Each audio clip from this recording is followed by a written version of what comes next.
Good afternoon. Today we're here talking to Leanne Sumner, just sharing a bit about parts of her story with us. Hi Leanne. Hi, thanks for having me. So who are you and where are you from? So I'm Leanne Sumner.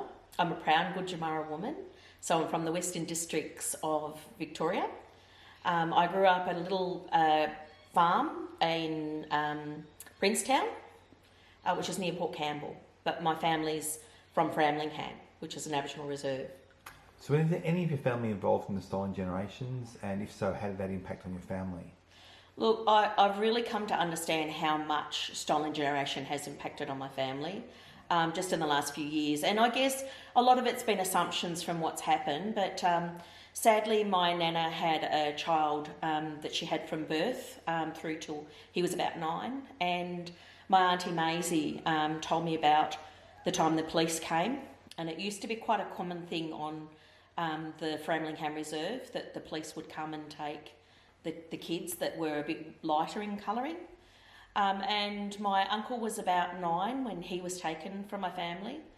My Aunty Maisie just said, the kids were screaming, absolutely screaming, and the elders would be saying, you've got to run to the bush, you've got to hide. And, he was only young and he thought that it was like hide and seek. And so she said that she's never gotten over it because she felt responsible.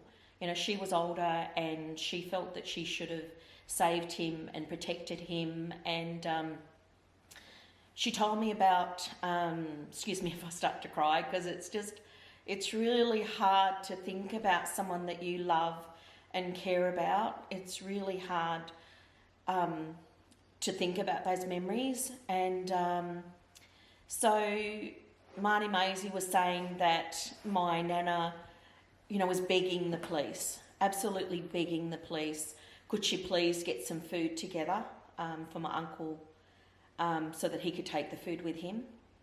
And she said about how my nana was running behind the car, and it's hard to think about the impact on my nana.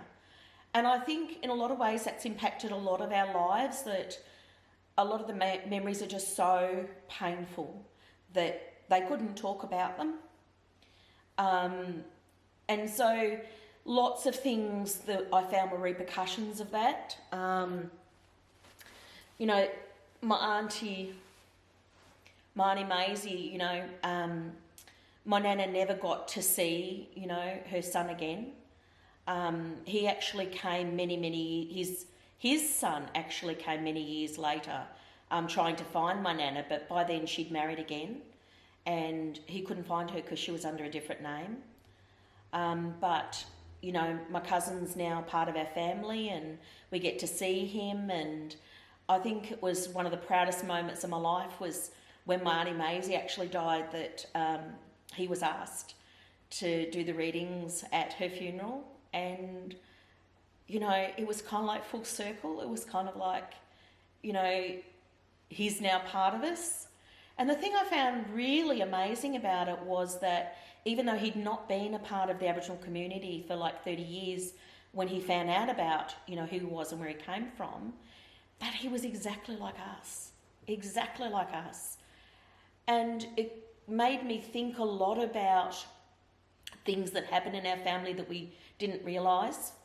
And one of the things that was really significant to me was our own immediate family had expanded, and I remember my sister saying to my mum, we need to get some more cups, because my mum only had her 4 or 5 cups and that was it. Because I realised the repercussion of having someone stolen from your family was you spent the rest of your life worrying about were you going to be stolen, or were your kids going to be stolen from you? So my mum would have to have the house immaculate. Everything would have to be absolutely perfect. So you could only have X amount of plates and X amount of cups and X amount of glasses, because you'd have to keep those clean. You'd have to have everything just spotless, because if the police came again and took you, you could say, well, my house is immaculate. I've got plenty of food in the cupboard. That was a big obsession. And I realised why, having a brother that was taken from them really impacted on them. So is any of your family involved in native title? Yes, so my family grew up at Framlingham. So of course Framlingham went through with Malcolm Fraser and getting the rights for identifying it as an Aboriginal, land and Aboriginal property. But of course the government, its wisdom, decided to take away Framlingham, and it's been a long, drawn-out battle, and so the property that my great-grandfather was on, that's gone. So it's really sad to think that, that's where my grandmother, my nana, grew up, and, my mum, lived, and, that's all gone. That's all gone from the wisdom of the government. So what do you think are some of the major issues that Aboriginal people face today? I think the biggest issue is respect.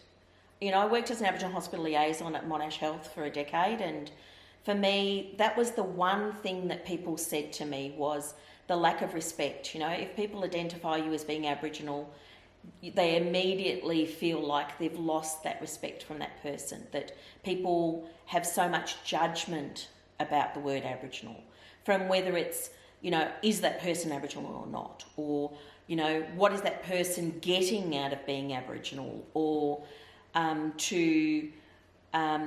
an Aboriginal person questioning whether that person's Aboriginal or not.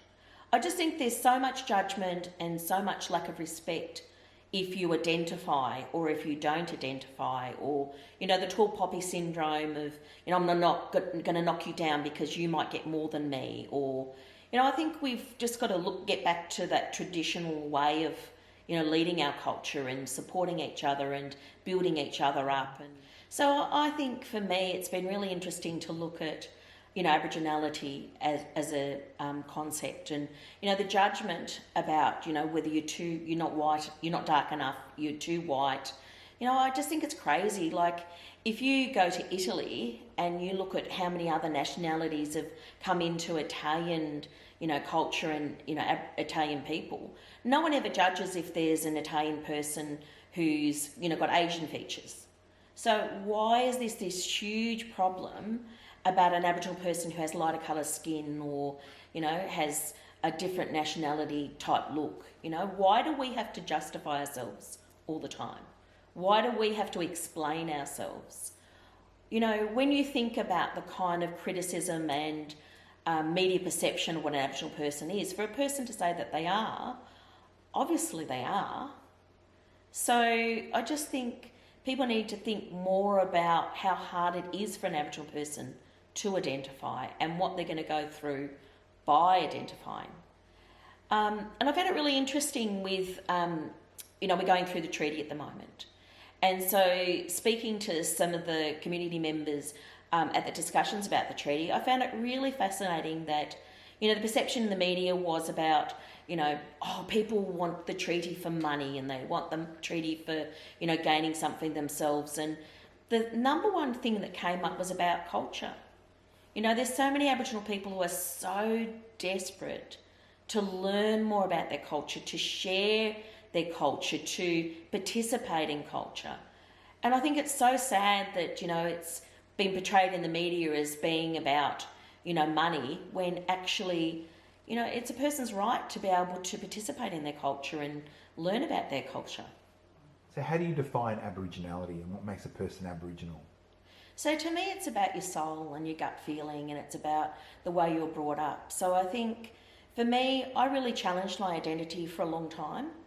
And I was really, really lucky that an elder in our community, Uncle Banjo Clark, one day we were down the street and I was with my mum, and he said to me, "Oh, come here, Curry girl." And I'm like, "Uncle, look at me."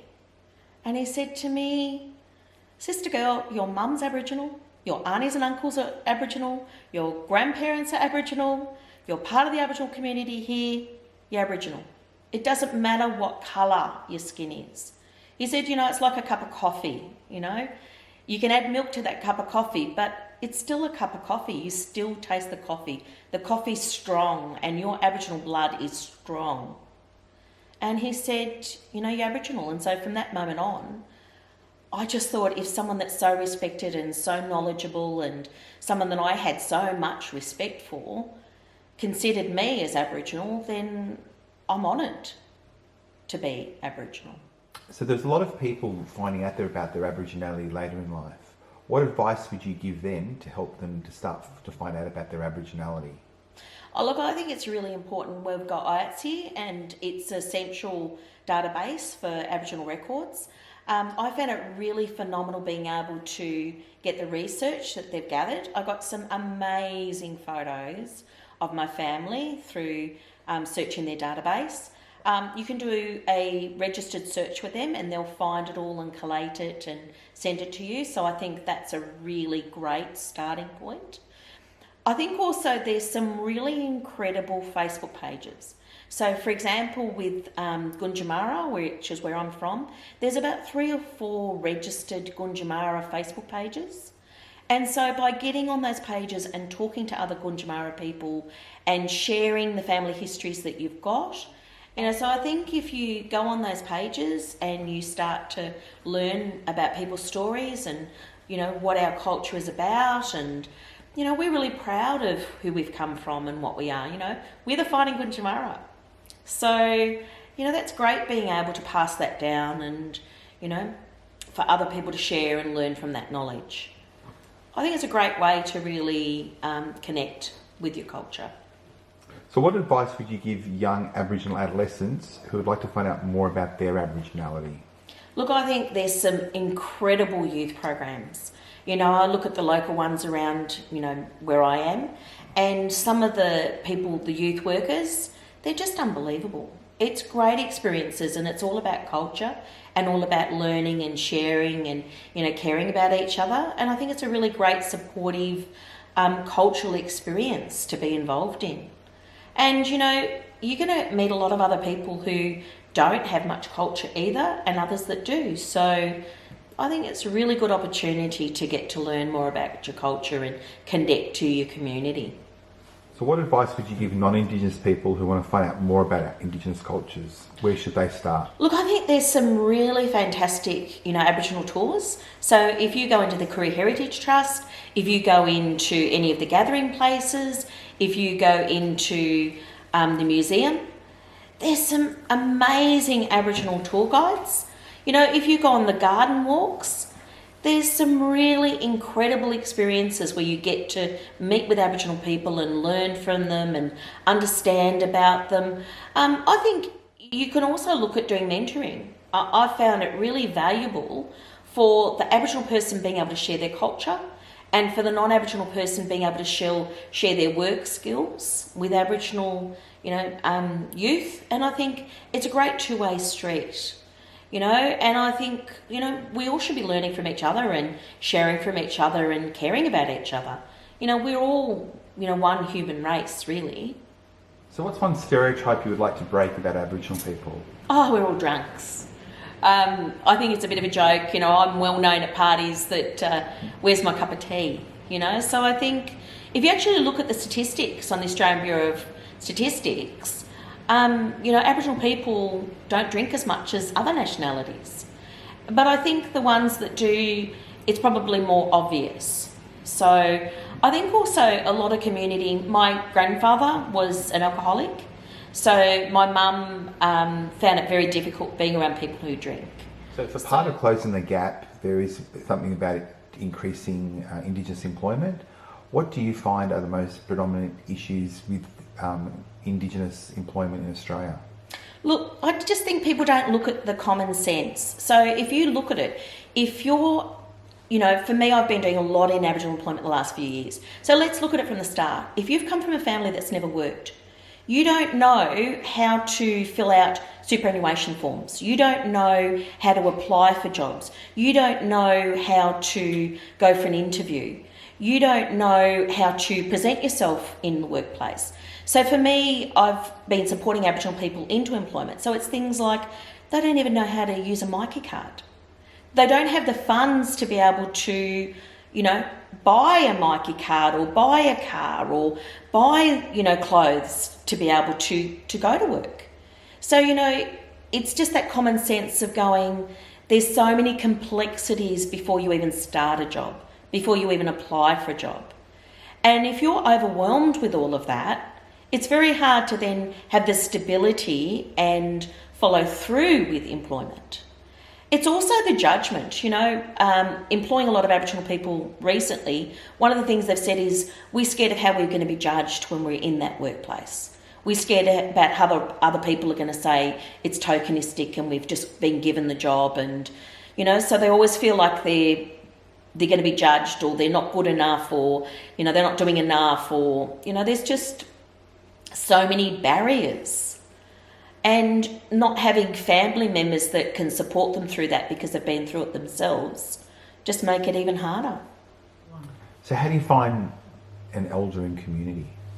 I think an elder is elected by community. I think it's about the community saying to you, you've done the Aboriginal way of things, you've supported the community, and so they, acknowledge that with you by calling you auntie.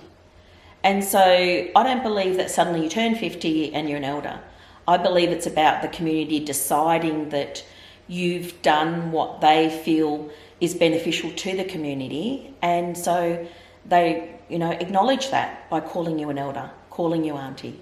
One of the things I'd really love to share is, my understanding of Aboriginal knowledge. And I just think we're really missing a trick in this country. The Aboriginal people that I've grown up with, they are so incredibly smart. And they have what I call a multi-dimensional, understanding about life and about the way things work in life. So I think the thing that really made me realise this was my mum was in hospital at one point, and we were in St Vincent's Hospital, really busy, very noisy, very overwhelming, experience. And my mum said to me, "Oh, my doctor's coming." And I said, "Oh, does your doctor normally come at this time, Mum?" And she said, "No." And I said, "Oh, how do you know?" And she said, "I know by the sound of his footsteps." And I thought, oh my goodness. And then I thought about other things with my mum, and I thought a lot of the Aboriginal people I know, like my mum, they have this multi-dimensional way of looking at life. They absorb not just the sounds and the smells and the way people talk. In Gundjamara culture, we have what we call silent listening. Most people I know, they talk just to have a chance to talk back. Whereas with a lot of the Gundjamara elders, they'll talk and then there'll be this time of quiet. And they're totally comfortable in that, where they're processing what you're saying and they're understanding what you're saying. And it's not just about what I can say, it's about learning from each other and understanding from each other. And I think we need to do more of that we need to really understand each other and truly listen to each other and have conversations to learn from each other. And I kind of think those things about looking at things in a different way, Aboriginal people can add so much more value to a lot of things because of those skills and abilities that they've got. I think even just the fundamentals of Aboriginal traditions, society could learn so much more. So from your story, what would you like people to take away from hearing you? Look, I'd love to think that people go, Aboriginal people aren't so scary, and they come in all shapes and sizes and colours, and, don't judge us by what you think we should be or what you expect that we should be. We're friendly, we don't bite, we're, nice people. So take the opportunity to come and talk to us. I'd love to come and talk to you. I don't mind a chat. So we just want to say thanks for Leanne for talking to us today, and it's been a pleasure. Thank you very much for participating. Thank you, AJ.